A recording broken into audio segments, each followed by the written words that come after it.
वसुदेवसुतं देवं कंसचाणूरमर्दनं देवकी परमानन्दं कृष्णं वन्दे जगद्गुरुं देवकी परमानन्दं कृष्णं वन्दे जगद्गुरुम्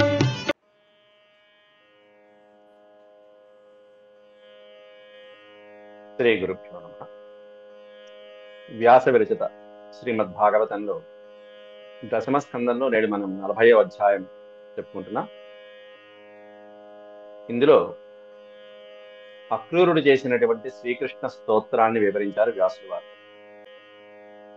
నిన్నటి రోజున దీంట్లో మొదటి 7 శ్లోకాలు చెప్పుకోవడమే కాకుండా పోతనార్యుడు రాసినటువంటి అత్యద్భుతమైనటువంటి దండకం ఆంధ్ర మహాభాగవతంలో ఎలా ఉన్నదో ఉన్నట్టుగా మనం తెలుసుకోవడం జరిగింది. దాంట్లో వాటి వివరణ కూడా సంక్షిప్తంగా వివరించాను. ఆ దండకాన్ని కూడా మీకు వాట్సాప్లో షేర్ చేశాను. మీకు వీలైనప్పుడు స్మరించండి. వ్యాసుల వారు ఇన్ని శ్లోకాలలో 30 శ్లోకాలలో చెప్పినటువంటిదంతా కూడా ఒక దండకంలో కూర్చాడు పోతనార్యుడు. అలాగే నేడు చెప్పుకోబోయేటువంటి అంశాలలో కూడా అక్రూరుడు శ్రీకృష్ణ పరమాత్ముని, ఆ మహావిష్ణువుని సకలమైనటువంటి చరాచర జగత్తుకి కూడా అధీనమైనటువంటి వాడివి నీవే నాయన, అనంతుడివి నీవే, అధిష్టానమైనటువంటి వాడివి నీవే అంటూ కీర్తించడం జరుగుతుంది. ఆ తర్వాత దశావతారాలని కూడా, స్వామివారి యొక్క దశావతారాలను కూడా స్మరించుకుంటూ వేడుకోవటం కూడా జరుగుతుంది. ముఖ్యంగా ఈ రోజు మనం చెప్పుకున్నటువంటి వాటిలో స్వామివారి యొక్క ఆకార విశేషాలు, ఆయన యొక్క ఏ ఏ అంగాలలో ఏ ఏ దేవతా స్థానాలు ఉంటాయి అనేటువంటిది వివరిస్తున్నారు. బ్రహ్మదేవుడు ఎక్కడ ఉన్నారు, దిక్కులు ఎక్కడ ఉన్నాయి, పర్వతాలు ఏ విధంగా ఉంటాయి, వృక్షాలు ఏ విధంగా ఉంటాయి అనేటువంటివన్నీ ఆ విష్ణుమూర్తి యొక్క స్వరూపంలో ఎక్కడ ఉంటాయి అనేటువంటిది అక్రూరుడు చెప్తున్నాడు.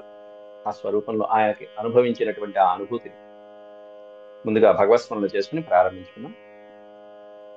ఓం శుక్లాంబరధరం విష్ణుం శశివర్ణం చతుర్భుజం ప్రసన్నవదనం ధ్యాయేత్ సర్వవిఘ్నోపశాంతయే వ్యాసం వసిష్ఠనప్తారం శక్తేః పౌత్రమకల్మషం పరాశరాత్మజం వందే సుఖతాతం తపోనిధిం వ్యాసాయ విష్ణురూపాయ వ్యాసరూపాయ విష్ణవే నమో వై బ్రహ్మనిధయే వాసిష్ఠాయ నమో నమః. నారాయణం నమస్కృత్య నరం చైవ నరోత్తమం దేవీం సరస్వతీం వ్యాసం తతో జయముదీరయేత్. నిన్నటి రోజున దండకం చెప్పడం వల్ల 39వ అధ్యాయం ఒక 3-4 చదువుతామని చెప్పారు. ఆ పారాయణ చేయనటువంటి వాళ్ళకి ఈరోజు చివరిలో ఒక పావు గంట నేను అవకాశం ఇస్తాను. ఎవరైతే వాట్సాప్లో పేర్లు పంపించారో వాళ్ళు 39వ అధ్యాయాన్ని ఈరోజు పారాయణ చేస్తారు చివరిలో. ముందుగా ఈ శ్లోకాలు మనం ఈరోజు అధ్యయనం చేద్దాం. 7 శ్లోకాలు మనం పూర్తి చేసుకున్నామండి. అన్యేచ సంస్కృతాత్మానో విధినాభిహితేన తే యజంతి త్వన్మయాస్త్వాం వై బహుమూర్త్యేకమూర్తికం. ఇంతవరకు పూర్తయింది.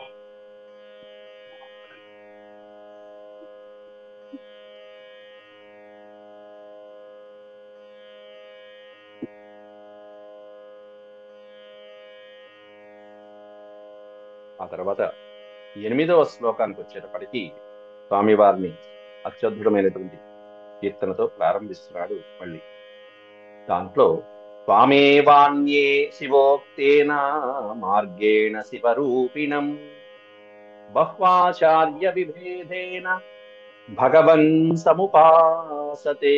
బహ్వాచార్య విభేదేన భగవన్ సముపాసతే.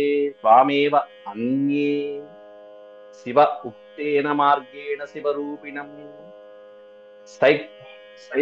శైవ ఆగమనం మనకి ఎవరైతే శైవ సాంప్రదాయాన్ని అవలంబించేటువంటి సాధకులు ఉంటారో వాళ్ళు పరమేశ్వరుడిగా పూజిస్తారు నిన్నే. మనకి శక్తి సాంప్రదాయము, అలాగే శైవము, వైష్ణవము ఇవేవైతే ఉన్నాయో ఇలా భిన్నమైనటువంటి సాంప్రదాయాలలో మనం పాటించినప్పటికీ, ఆయా రూపాలలో మనం ఉపాసన చేసినప్పటికీ కూడా అవన్నీ కూడా నీకే సంబంధించినటువంటివి అవుతాయి స్వామి, అవన్నీ నీ ఆరాధనకి చెందినటువంటివే అవుతాయని చెప్తున్నారు. శైవ ఆగమన ప్రకారం ఎవరైతే చక్కటి శాస్త్రబద్ధంగా విధులను నిర్వహించి వాటిని అనుసరించి నియమాల్ని పాటించి నిన్ను శివునిగా ఉపాసిస్తూ ఉంటారో స్వామి అవన్నీ నీకు సంబంధించినవే. అనేకమైన ఆచారాలు, బహువాచారాలు, రకరకాలైనటువంటి ఆచారాలు ఉద్భవించాయి. ఎందుకంటే పరమాత్మ అందరిలో ఉంటాడు. ఆ ఉండగలిగినటువంటి వాడే పరమాత్మ కాదు. నువ్వు అందరిలో ఉండగలిగిన వాడివి నువ్వు మాత్రమే. కాబట్టి అనేక మంది అనేక రూపాల్లో కొలిచినా కూడా అవన్నీ నీకు సంబంధించినవే స్వామి. భగవన్ సముపాసతే ఉపాసతే సముపాసతే సర్వ ఏవ యజంతి త్వాం సర్వదేవమయేశ్వరం ఏప్యన్య దేవతా భక్తా యద్యప్యన్యధియ ప్రభో. అంతేకాదు, మిగిలిన వారిని ఇతర దేవతల్ని ఎవరైతే ఆరాధిస్తారో, కొంతమంది ఇంద్రుడు అంటారు, కొంతమంది ఇంకోళ్ళు అంటారు, కొంతమంది ఇంకోళ్ళు అంటారు, అలా అన్యధియ అంటే వేరొక భగవంతుడి మీద మనసు సంకల్పము మొదలైనటువంటివన్నీ వారే దేవుడని నమ్మి వాళ్ళనే కొలిచినటువంటి వాళ్ళ స్థుతులు, వాళ్ళ నమస్కారాలు, వాళ్ళ పద్ధతులు, వాళ్ళ సేవలు అన్నీ కూడా చివరికి నీకే చేరతాయి అని కూడా చెప్తున్నారు. సర్వదేవ నమస్కార కేశవం ప్రతిగచ్చతి అన్నట్టుగా సర్వయేవ యజంతి, యజంతి అంటే పూజంతి అన్నారు.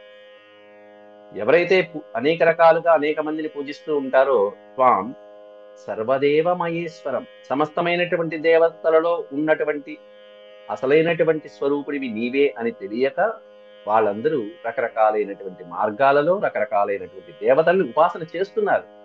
నిజమే, చేస్తున్నప్పటికీ కూడా వాళ్ళు ఉపాసించేటువంటి ఆ పద్ధతులన్నీ చివరికి ఎవరికి వెళ్తున్నాయంటే, నువ్వేమన్నా సర్వదేవతా స్వరూపుడువు, సర్వేశ్వరుడు కాబట్టి ఇతర దేవతల్ని ఆరాధించినప్పటికీ కూడా ఏపి అన్య దేవతా భక్త, అన్య దేవతా భక్తులు, ఇతర దేవతా భక్తులు ఎవరైతే ఉంటారో వాళ్ళు యద్యపి అన్యధియ అన్నారు. అన్యధియ అంటే వారి యొక్క మనసు, అంతరంగము, బుద్ధి మొదలైనటువంటివన్నీ, చిత్తమంతా కూడా ఇతర భగవంతుడిని ఉపాసించడానికి కేటాయించినప్పటికీ కూడా అవన్నీ కూడా సర్వయేవ ఆ పూజలన్నీ ఎవరికి చెందుతాయంటే త్వాం యజంతి, నీకే చెందుతాయి. అవన్నీ నిన్ను ఉపాసించినట్టుగానే చేరతాయి చివరికి. దానికి ఉదాహరణ ఏమిటంటే ఇవన్నీ మనకి తెలిసినటువంటి వాక్యమే, ఉపనిషత్ వాక్యం. యథాద్రి ప్రభవా నద్య పర్జన్యా పూరితా ప్రభో విశంతి సర్వతః సింధుం తద్వత్వాం గతయోంతతః. మనకి దీనికి కింద ఇంకో శ్లోకం, స్వల్పమైన శ్లోకం ఇచ్చారు అదే పుస్తకంలో. ఆకాశాత్ పతితం తోయం యదాగచ్చతి సాగరం సర్వదేవ నమస్కార కేశవం ప్రతి గచ్చతి అన్నట్టుగా దానికే ఇది వ్యాసుడు ఇచ్చినటువంటి మరొక శ్లోకం. యథా, ఏ విధంగా అయితే, అద్రి ప్రభవాహ, అనేకమైనటువంటి కొండలలో గుట్టలలో ఎక్కడో పుట్టినటువంటి ఆ నదులు, నద్యః, ఆ నదులన్నీ కూడా చక్కగా అనేకమైనటువంటి జలాలతో పూరించబడి పర్జన్యాపూరితా ప్రభో, ఆ వర్షాకాలంలో చక్కటి మేఘాలు, నీటితో నిండినటువంటి మేఘాలు వచ్చి ఆ జలపాతాల్ని, ఆ జలాశయాలంతా కూడా నీటితో నింపినప్పుడు అవి ఉధృతంగా ప్రవహిస్తూ, ఆ నదులు జలపాతాలన్నీ ప్రవహిస్తూ చివరికి అనేక మార్గాలలో వెళ్తూ వక్ర మార్గాలలో, రుజు మార్గాలలో, పైనుంచి కిందకి అలా పల్లానికి ప్రవహిస్తూ చివరికి సర్వతః అన్ని కూడా సింధుం విశంతి, చివరికి ఎక్కడ కలుస్తున్నాయంటే సింధుం విశంతి, చివరికి చేరుకునేటువంటి గమ్య మార్గం మాత్రం ఒకటే, సముద్రమే. ఏ నది ఎలా ప్రవహించినా చివరికి చేరుకునే మార్గం సముద్రమే. అది ఎలాగో తద్వత్ త్వాం గతయో అంతతః, తద్వత్ అదే విధంగా గతులు వేరైనా, కొలిచే పద్ధతులు వేరైనా, దేవతలు వేరైనా, అవన్నీ ఆ నమస్కారాలు, ఆ సేవలు అవన్నీ కూడా చివరికి ఎవరికి చేరుకుంటున్నాయంటే అంతతః చివరికి నిన్నే చేరుకుంటున్నాయి స్వామి అని చెప్పి అక్రూరుడు భజిస్తున్నాడు లోపల కనిపించినటువంటి విష్ణుమూర్తి. ఇంతసేపు నీళ్లలో అలాగే ఆరాధిస్తూనే స్తోత్రం చేస్తూనే ఉన్నాడంటే నీళ్లలో అక్రూరుడు, ఇది భగవంతుడు ఆయనకి ఇచ్చినటువంటి శక్తి మాత్రమే. మన నీళ్ళలో ఎక్కువసేపు ఉండలేము. లోపలికి మునిగిన తర్వాత చూశాడు ఆదిశేషుడి మీద చక్కగా పడుకుని ఉన్నటువంటి విష్ణుమూర్తిని, ఆ విష్ణుమూర్తిని దర్శించుకున్నాక ఇంక పైకి రావట్లా ఆయన. అదేమిటి ఊపిరి ఆడదు కదా, ఎట్లా మనం ఈ ప్రశ్నలు ఇంకా వేయక్కర్లా. ఎందుకంటే భగవంతుడే సాక్షాత్కరించినప్పుడు, ఆ భగవంతుడు అనుగ్రహించినప్పుడు ఇవన్నీ ఆయన చూసుకోడా. ఆ స్థాయికి వెళ్ళిన తర్వాత ఇటువంటి ప్రశ్నలు సందేహాలు రాకూడదు. సాధారణమైనటువంటి పాఠకుడు అయితే అడుగుతాడు. కాబట్టి అంతసేపు నీళ్ళల్లోనే ఉండి ఇక ప్రాణాలు అంత దర్శనమైన తర్వాత ఇక ప్రాణాలు ఏముంది, హాయిగా. కానీ ఆయన చూసుకుంటాడు. ఆ విధంగా తరింపజేస్తాడు భక్తుల్ని భగవంతుడు. సత్వం రజస్తమయితి భవతః ప్రకృతేర్గుణాః తేషు హి ప్రాకృతా ప్రోత ఆబ్రహ్మ స్థావరాదయః. ఆబ్రహ్మ స్థావరాదయః, బ్రహ్మ దగ్గర నుంచి స్థావరాలు అన్ని సమస్తమైనటువంటి సృష్టి అంతా కూడా నీలో లయమైపోయింది. నీ చేత సృష్టించబడింది, నీలోనే లయమైపోతుంది. ఆ బ్రహ్మ స్థావరాదయ అన్నారు. బ్రహ్మ దగ్గర నుంచి మొత్తం సమస్తమైనటువంటి ప్రకృతి అంతా కూడా నీకు సంబంధించిందేనైనా. సత్వం రజః తమ ఇతి భవత ప్రకృతేర్గుణాః. నీ యొక్క ఈ ప్రకృతి అనేటువంటిది సత్వరజస్తమో గుణాత్మకమైనటువంటిది. సత్వరజస్తమో గుణాత్మకమైనది కాబట్టి బ్రహ్మాదులు కానీ లేకపోతే స్థావర జంగమాదులకు కానీ వీటన్నిటికీ కూడా ఈ బుద్ధి అనేటువంటిది, ఈ మనస్సు ఇవన్నీ చెలిస్తూ ఉంటాయి, మాయలో పడిపోతూ ఉంటాయి ఒకసారి. తేషు హి ప్రాకృత ప్రోత, ఇవన్నీ కూడా భగవంతుణ్ణి ఆరాధిస్తూ ఉంటాయి. ఇవన్నీ నీకు సంబంధించినటువంటివి. బ్రహ్మ నుండి మొదలుకొని స్థావరాల పర్యంతం వరకు ఉన్నటువంటి సకల చరాచర సృష్టి అంతా ఏదైతే ఉంటుందో ఈ ప్రకృతి అంతా కూడా నీయందే ఉత్పన్నమైపోతుంది. నువ్వు ఆ ప్రకృతి ఎవరు సృష్టించారు? నీ మానస సంకల్పం నుండి ఉద్భవించింది. ఈ ప్రకృతి నుండే ఉత్పన్నమవుతున్నాయి. కాబట్టి ఎలా ఉత్పన్నమవుతుందంటే మామూలుగా దారాలన్నీ ఒక్కొక్కటి మనం అల్లినట్టుగా ఇలా ఎలా అయితే మొత్తం మనకి బుట్టలు అల్లటం కానీ, లేకపోతే మంచాలు, లేకపోతే కుర్చీలో నవారుతో అల్లటం, ఇవి మనం చూస్తూనే ఉంటాం. కిందకి పైకి ఒక అలల్లాగా చక్కగా అల్లుతూ ఉంటారు. నిలువుగా, అడ్డంగా, కిందకి పైకి ఎలా అయితే అల్లుతూ, ఒక వస్త్రం కూడా అంతే అనేకమైనటువంటి దారాలతో నిలువుగా, అడ్డంగా, కిందకి పైకి ఏ విధంగా అయితే ఈ విధంగా దీన్ని ఓతప్రోతం అంటారు. ఒక వస్త్రం తయారు చేయాలంటే ఈ దారాలతో ఈ విధంగా ఓతప్రోతంగా ఏ విధంగా అయితే తయారు చేస్తూ ఉంటాము, అట్లా ఒక వస్త్రంలో అనేకమైనటువంటి దారాల సముదాయం ఓతప్రోతములుగా ఎలా అయితే ఉంటాయో అట్లా సమస్తమైనటువంటి ప్రకృతిలో, నీ చేత సృష్టించబడినటువంటి ప్రకృతిలో ఇవన్నీ కూడా బ్రహ్మాదుల దగ్గర నుంచి సమస్తమైన చరాచర సృష్టి ఓతప్రోతంగా ఉన్నాయ్యా అంటూ కీర్తిస్తున్నాడు ఇక్కడ అక్రూరుడు. ఎలా అయితే ఒకే వస్త్రంలో అనేక దారాల సముదాయం ఉన్నదో అట్లా వీళ్ళందరూ ఉన్నారు. అట్లాంటి నీకు నమస్కారమయ్యా అంటూ తర్వాత శ్లోకం నుంచి స్వామి వారి యొక్క ఆకార విశేషాన్ని కీర్తిస్తున్నాడు. ఎట్లాంటి ఆకార విశేషం అనేటువంటిది చెప్తున్నాడు. తుభ్యం నమస్తే స్వవిషక్త దుష్టయే సర్వాత్మనే సర్వధియాం చ సాక్షిణే గుణప్రవాహో యమ విద్యయా కృతః ప్రవర్తతే దేవ నృతిర్యగాత్మసు. తుభ్యం నమస్తే స్వవిషక్త దృష్టయే అన్నారు అక్కడ. తుభ్యం నమః, నీకు నమస్కారం స్వామి అంటూ అక్రూరుడు లోపల నీటిలో కనిపించినటువంటి అద్భుతమైనటువంటి ఆ స్వామికి నమస్కారం చేస్తూ, నీవు అతీతుడివి,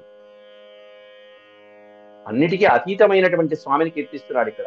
ఎట్లాంటి అతీతుడు అనేటువంటి పరమపురుషుడైనటువంటి ఆ స్వామిని కీర్తిస్తూ, బ్రహ్మాది సకల క్షేత్రజ్ఞుడు అయినటువంటి వాళ్ళకి ఆత్మస్వరూపుడివి నీవే నాయన. సర్వాత్మని ఆత్మస్వరూపుడు, సర్వధియాంచ సాక్షిణి, సమస్తమైనటువంటి ప్రకృతికి అన్నిటికీ కూడా సాక్షిభూతుడైనటువంటి వాడివి నీవే అంటూ స్వామిని ఆరాధిస్తూ ఈ శ్లోకంలో క్షేత్రాభిమానమైనటువంటి, అంటే దేహాభిమాన రహితుడు అని చెప్తున్నారు ఇక్కడ నమస్తే అస్తు అవిషక్త దృష్టయే. విషక్త దృష్టయే అంటేనేమన్నా సమస్తమైనటువంటి దేహాభిమానాలు కలిగినటువంటి వాడు. అవిషక్త దృష్టయే అన్నారు అక్కడ. కాబట్టి దేహాభిమానము లేనటువంటి వాడు, ఏదైతే క్షేత్రం అనేటువంటిది ఉంటుందో ఆ క్షేత్రం అనేటువంటి దేహం మీద అభిమానం లేనటువంటి వాడు, అతీతుడైనటువంటి వాడు వీటన్నిటికీ కూడా. అట్లాంటి స్వాభిమాన దేహాభిమాన రహితుడైనటువంటి వాడివి. అంతేకాకుండా సాక్షిణి, సర్వధియాంచ సాక్షిణి, సకలమైనటువంటి వ్యాపారాలకి, వృత్తులకి అన్ని కూడా నీవే సాక్షిభూతుడైనటువంటి వాడివి నీ.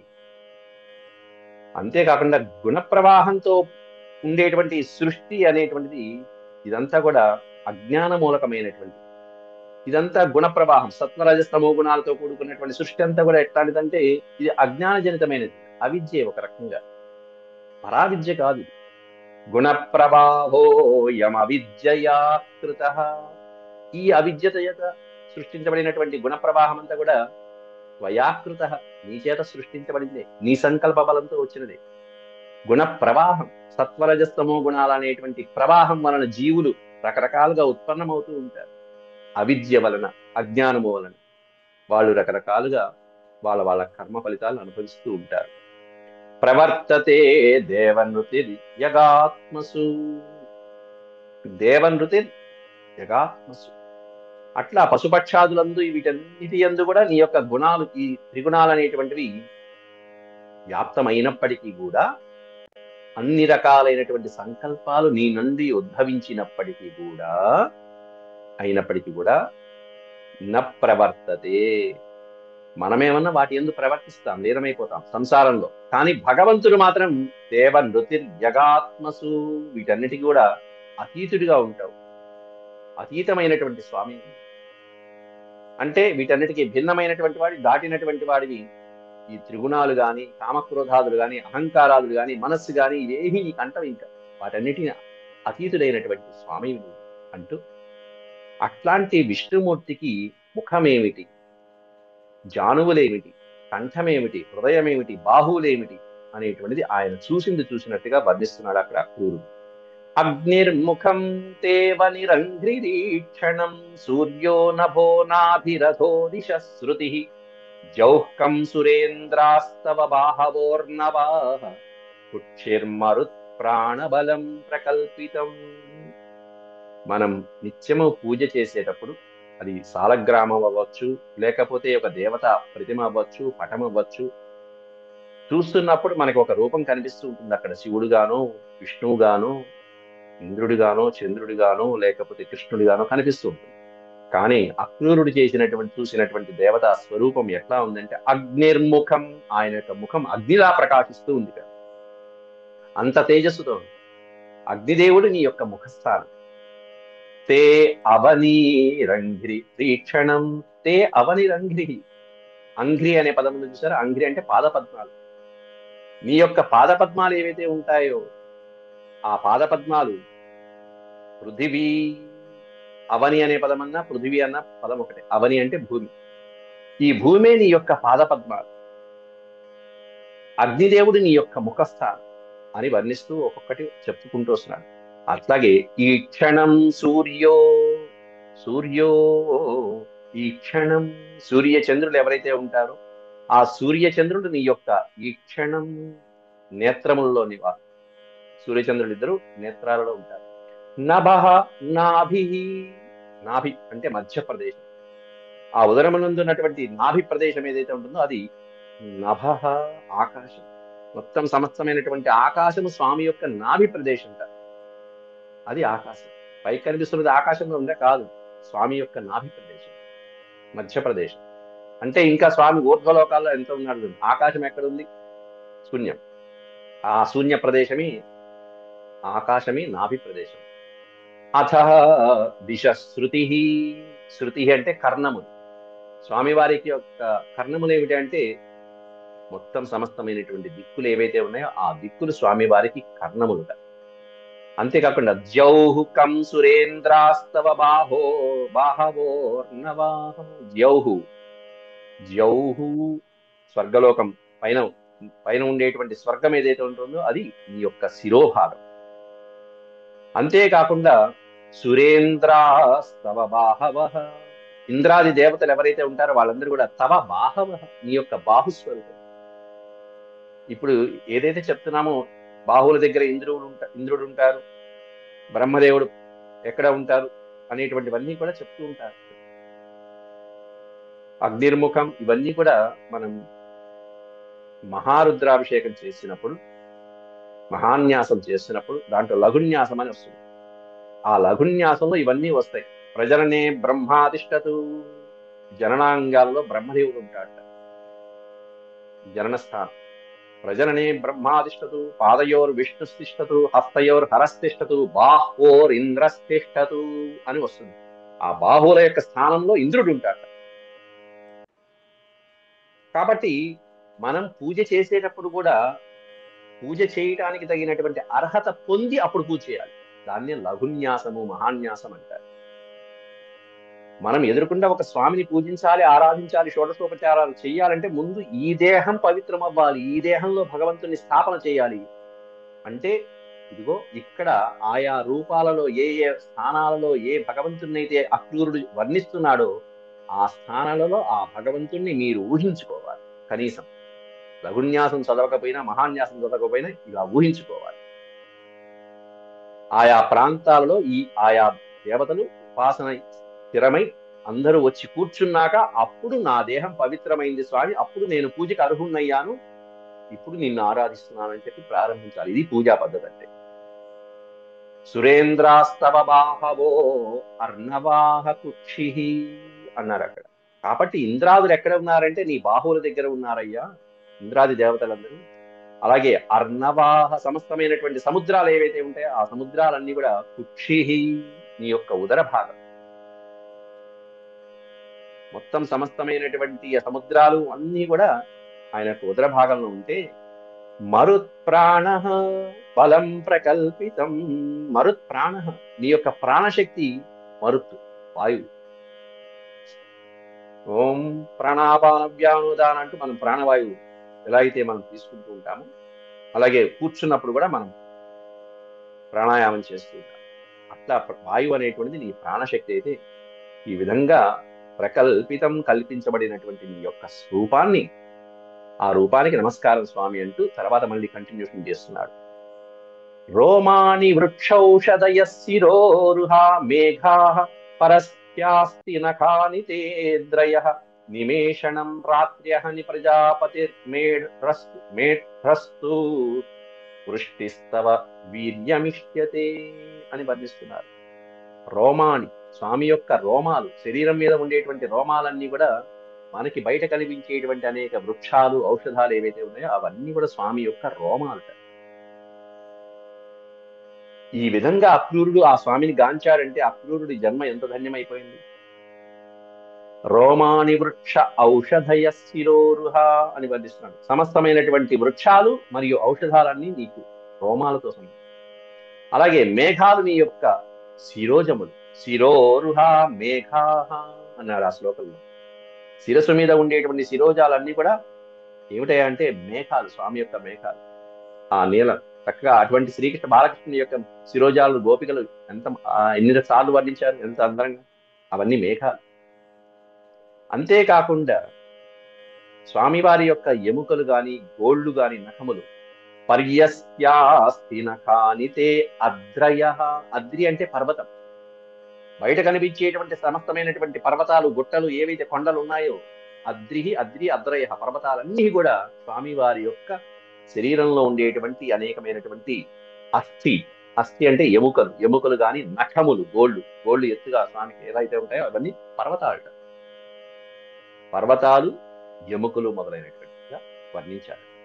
అంతేకాకుండా నిమేషణం రాత్ర్యహని, నిమేషణం ఆ కనురెప్ప ఆర్పడము తెరవటము ఏవైతే ఉంటాయో ఉన్మేష నిమేషములు అనేటువంటివి, ఆ కనురెప్ప పాటు వేయటం అనేటువంటి ఏదైతే ఉందో అది రాత్రి ప్లస్ అహని, పగలు రాత్రిట. రాత్రింబవళ్ళు. స్వామి వారు కనుమూస్తే ఒకటి, కను తెరిస్తే ఒకటి, రాత్రింబవళ్ళు. అంతేకాకుండా ప్రజాపతిర్మేఢ్రస్తు, ప్రజాపతి అంటే బ్రహ్మదేవుడు. ఆ బ్రహ్మదేవుడి యొక్క స్థానం ఎక్కడయా అంటే జననేంద్రియంలో ఉంటాడు ప్రజాపతి. ప్రజలనే బ్రహ్మాతిష్టతు అని చెప్తుంది అక్కడ లఘున్యాసం. ప్రజాపతి మేఢ్రస్తు, ఆ జననేంద్రియాల్లో ఉంటాడు బ్రహ్మదేవుడు, అక్కడ కూర్చుని ఉంటాడు. అంతేకాకుండా వృష్టిస్తవ వీర్యమిష్యతే, సమస్తమైనటువంటి వర్షము కూడా నీ యొక్క వీర్యం, స్వామివారి యొక్క వీర్యము బలం ఏదైతే ఉంటుందో అది వర్షంతో వర్ణించాడు అక్కడ అక్రూరుడు.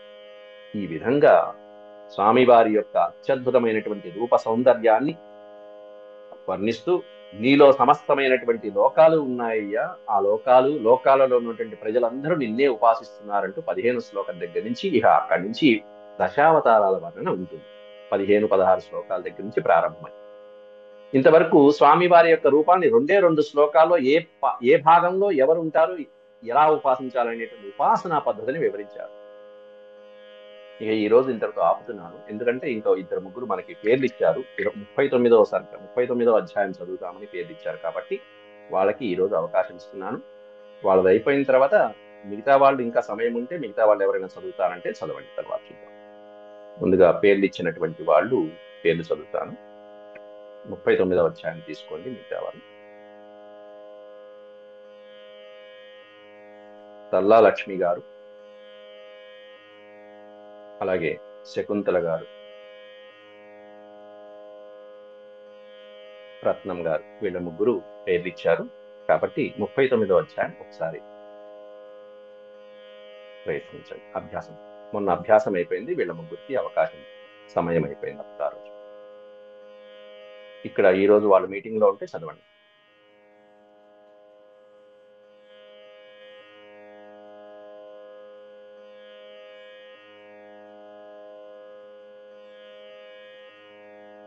వస్తుంది.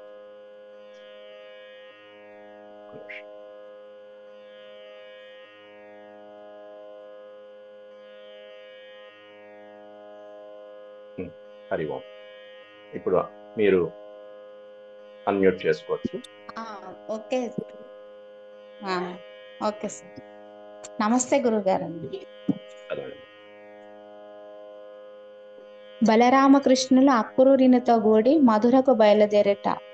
శ్రీ శుక ఉవాచ సుకోపవిష్ట పర్యంకే రామకృష్ణోరుమానితః లేభే మనోరథాన్ సర్వాన్ పతియాన్ సచకారః కిమలభ్యం భగవతి ప్రసన్నే శ్రీనికేతనే తథాపి తత్పరా రాజన్ నహి వాంఛంతి కించన సాయంతనాశనం కృత్వా భగవాన్ దేవకీసుతః సుహృత్సువృత్తం కంసస్య పప్రచ్ఛాన్యచికీర్షితం శ్రీభగవానువాచ తాత సౌమ్యాగతః కశ్చిత్ స్వాగతం భద్రమస్తు వః అపి స్వజ్ఞాతిబంధూనాం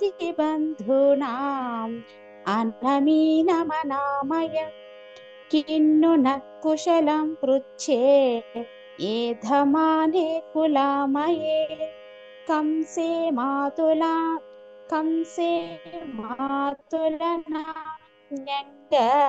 స్వానాం నస్తత్ర ప్రజాసు వై అహో అస్మదభూరి పిత్రోర్వృదినమార్యయోః యద్ధేతో పుత్రమరణం యద్ధేతోర్బంధనం తయోః దిష్ట్యాజ్యదర్శనం స్వానాం మహ్యం వః సౌమ్యకాంక్షితం సంజాతం వన్యతాం తాత తవాగమన కారణం. శ్రీ శుక ఉవాచ పృష్టో భగవతా సర్వం వర్ణయామాస మాధవః వైరానుబంధం యదుషు వసుదేవవధోద్యమం యత్సందేశో యదర్థం వా ధూతః సంప్రేషితः స్వయం యదుక్తం నారదేనాస్య స్వజన్మానకదుందుభేః శ్రుత్వా క్రూరవచ కృష్ణో భలశ్చ పరవీరః ప్రహస్యనందం పితరం రాజ్ఞాదిష్టం విజజ్ఞతుః.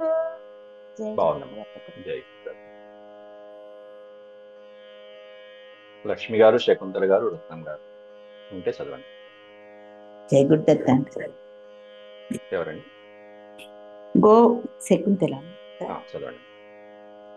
गोपान् समादिशत्सोऽपि गृह्यतां सर्वघोरसः उपायनानि गृह्णीध्वं यज्यतां शकटानि च यस्यामः स्वमधुपुरीं दस्यामो नृपतेरसान् द्रक्ष्यामः सुमहत्पर्या पर्वा यान्ति जानपदाः किल एवमाघोषयच्छत्र करेक्टेना सार एवमाघोषयच्छत्र नन्दगोपस्वगोकुले गोप्यस्तास्तदुपसृत्य बभूवुर्व्यथिता भृशं रामकृष्णौ पुरीं नेतु मक्रूरं व्रजमागतम् काश्चित्तत्कृतहृत्तापा श्वासम्लान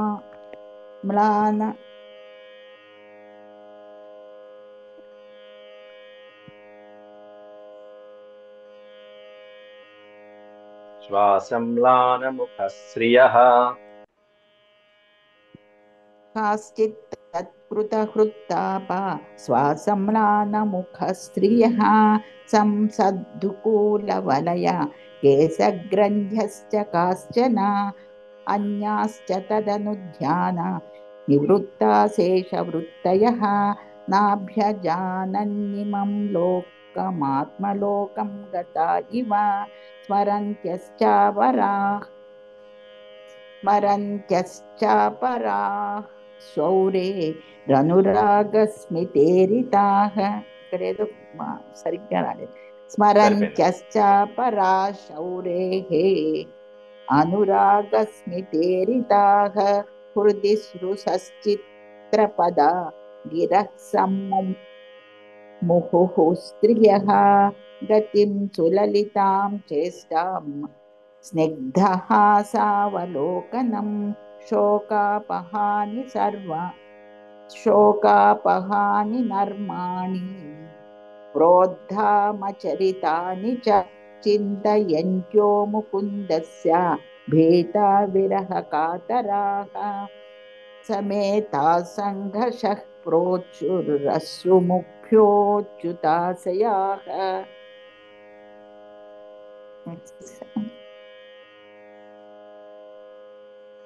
गोप्य उवाच अहो विधातस्तव न क्वचिद्दया संयोज्य मैत्र्या प्रणयेन देहिनः तां चाकृतार्थान् वियुनंशपार्थकं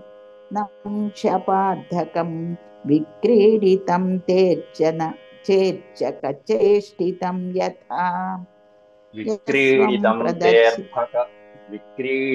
तेऽर्भकचेष्टितं यथा अर्भकचेष्टितं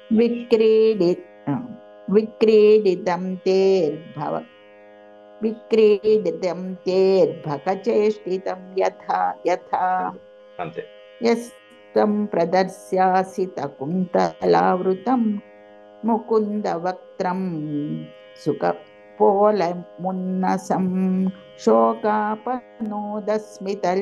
सुन्दरं करोषि पारोक्षमसाधुते कृतं. బాగుందమ్మా. ఇంకా ఇంకొకరు చదవటానికి సమయం ఉంది. జై గురుదత్త సార్. నేను రాస్తానండి. చెప్పండి. జై గురు. క్రూరస్త్వమక్రూర సమాఖ్యయస్మన్నః చక్షుర్హి దత్తం హరసేవతాజ్ఞవత్ ఏనైకదేశేఖిల సర్గ సౌష్ఠవం త్వదీయమద్రాక్ష్మ వయం మధుద్విషః ననందసూనుః క్షణభంగ సౌహృదః సమీక్షతే నః స్వకృతాతురాబత విహాయ గేహాన్ స్వజనాన్ సుతాన్ పతీన్ తద్దాస్య మధ్యోపగతా నవప్రియః సుఖం ప్రభాతా రజనీయమాశిషః సత్యా బభూవుః పురయోషితాన్ ధ్రువం యా సంప్రవిష్టస్య ముఖం రజస్పతేః పాస్యంత్యపాంగోత్కలితస్మితాసవం तासां मुकुन्दो मधुमञ्जुभाषितैः गृहीतचित्तः परवान् मनस्व्यपि कथं पुनर्नः प्रतियास्यते बलाः ग्राम्या सलज्ज स्मितविभ्रमैर्भ्रमन् अद्य ध्रुवं तत्र दृशो भविष्यते दाशार्हभोजान्धकवृष्णिसात्वताम् महोत्सव श्रीरमणं गुणास्पदं द्रक्ष्यन्ति ये च ध्वनिदेवकीसुतं मयि तद्विधस्य करुणस्य नामभूत् अक्रूर इत्येतदतीव दारुणः यो सर्वनाश्वास्य सुदुःखितं जनं प्रियात् प्रियं नेष्यति पारमध्वनः अनाद्रधीरेश समास्थितो रथं तमन्वमी च त्वरयन्ति दुर्मधाः गोपा अनोभिस्तविरैरुपेक्षितं दैवं च नोद्य प्रतिकूलमीहते निवारयामः समुपेत्य माधवं किन्नो करिष्यन् कुलवृद्धबान्धवाः मुकुन्दसङ्गान्निमिषार्थदुस्त्यजात् दैवेन विध्वंसितदीनचेतसां यस्यानुरागललितस्मितवल्गुमन्त्रा लीलावलोका परिरम्भण रासगोष्ठ्यां नीतास्मनः क्षणमिव क्षणदाविनाथं गोप्यः कथं मदितरेम तमो दुरन्तम् यो ह्नः क्षये व्रजमनन्तसखः परीतो गोपैर्विशङ्कुररजश्चुरितालकस्र वेणुं क्वणन् स्मितकटाक्षनिरीक्षणेन चित्तं क्षीणोद्यममृतेत्नु कथं भवेम. చాలా బాగుంది. జై మన టైంలో చక్కగా జై సరిపెట్టారు. గురుదత్త. చాలా సంతోషం. జై గురుదత్త. ఓం శాంతి శాంతి శాంతి. యదక్షరబలభ్రష్టం మాత్రాహీనం చ యద్భవేత్ తత్సర్వం క్షమ్యతాం దేవ నారాయణ నమోస్తే. సర్వం శ్రీకృష్ణార్పణమస్తు. హరి ఓం. చేస్తున్నాను ఈ రోజు రాత్రి చేస్తాను. ధన్యవాదాలు. నమస్కారం గురుగారు. నమస్తే. స్లోగా